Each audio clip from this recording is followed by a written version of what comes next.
Speaker, I rise in strong support of the USA Freedom Act, and I want to thank and congratulate all those who had a hand in crafting the legislation before us, particularly Chairman Rogers and Ranking Member Ruppersberger.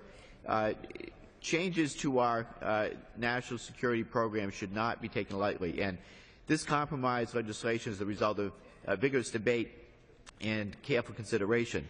And as Chairman Rogers pointed out, with all the reviews and investigations that have taken place with respect to the bulk collection program, no violations of law were found, but there was concern that there could be abuses in the future, and the American people wanted a better balance to be struck between national security and protecting privacy and civil liberties and more accountability.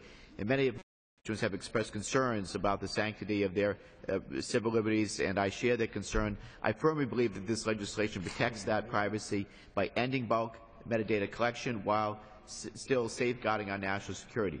I'm particularly pleased that this legislation includes provisions very similar to those that I champion in the Intelligence Committee, which allows the Foreign Intelligence Surveillance Court to appoint an independent advocate with legal or technical expertise in the fields such as privacy and civil liberties, intelligence collection, telecommunications, cyber, or any other area of law necessary in order to ensure independent checks on government surveillance within the court's process. With that, I urge my colleagues to support the bill, and I yield back. Gentleman's time has expired. The gentleman from Maryland continue to reserve. I reserve. Gentleman from Michigan is recognized.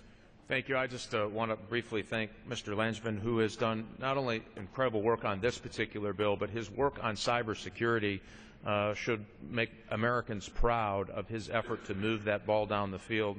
Without his and other effort and his expertise on these matters, the United States would be a little worse off when it comes to national security. I want to thank the gentleman for his work on this bill and his work on cyber and other national security issues, and I'd continue